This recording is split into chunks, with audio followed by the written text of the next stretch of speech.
ब्रेकनंतर पाहूयात पुढची बातमी। मुंबई पालिकेच्या तब्बल 36,000 कोटींच्या ठेवी मोडणार असल्याची माहिती समोर येते।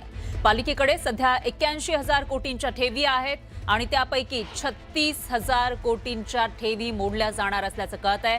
पालिकेकडे सध्या 81,000 कोटींच्या ज्या ठेवी आहेत त्याच्यापैकी 36,000 कोटींच्या ठेवी मोडल्या जाणार असल्याची माहिती समोर आली आहे। आणि याविषयी अधिक माहितीसाठी आपले प्रतिनिधी सुमित सावंत हे आपल्या सोबत जोडले गेले आहेत। सुमित, विरोधक आधीच याविषयी टीका करताना पाहायला मिळत होते आणि आता पुन्हा एकदा अशी माहिती समोर येते। किती कोटी खर्च ठेवी मोडणार आहेत आणि कशासाठी या ठेवी मोडल्या जाणार आहेत याविषयी काही स्पष्टीकरण देण्यात आलंय?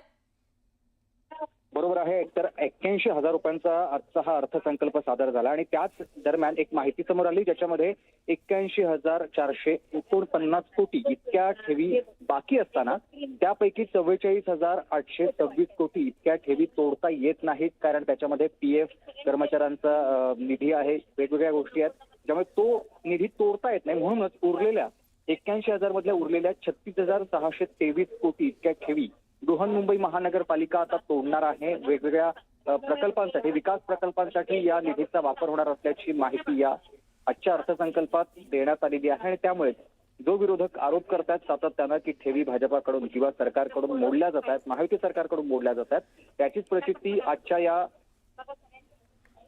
अर्थसंकल्पातून समोर येते। बरोबर आहे सुमित, धन्यवाद तुम्ही दिलेल्या या सविस्तर माहितीसाठी। आता यावर काय प्रतिक्रिया येतात ते बघावं लागेल।